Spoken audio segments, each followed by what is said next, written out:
हिंगोलीत वाढत्या थंडीचा दुधावर परिणाम होतोय। थंडीमुळे 15 ते 20% दुधाच्या उत्पन्नात घट झाली आहे। वाढत्या थंडीचा दूध उत्पादकांना मोठा फटका बसतोय। जनावरांचा थंडीपासून बचाव करण्यासाठी आता शेकोटीचा आधार घेतला जातोय। दरम्यान दूध संकलन केंद्रावरून आढावा घेतलाय आमचे प्रतिनिधी गजानन वाणी यांनी।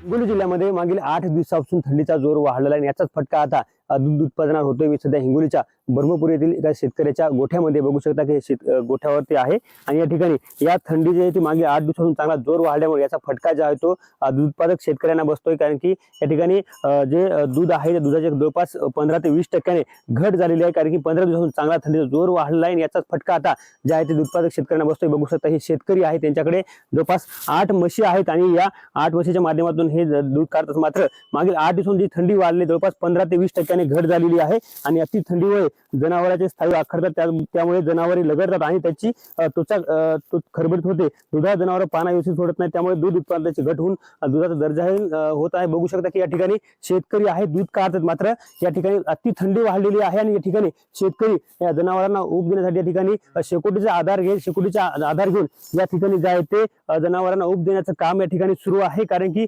मागील थंडी आता जोर वाढलेला आहे, तापमानात मोठी घट झालेली आहे आणि यामुळे आता या थंडीचा फटका दूध उत्पादक शेतकऱ्यांना बसताना पाहायला मिळतोय। कॅमेरामन राजेश सोबत गजानन वाणी, लोकशाही मराठी, हिंगोली। दुधाचा फटका मोठ्या प्रमाणात बसलेला आहे।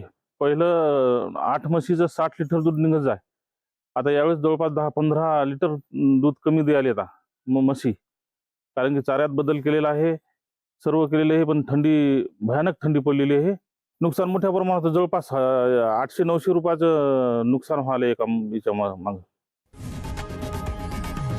लोकशाही मराठी, ऐका, पहा, जागरूक रहा।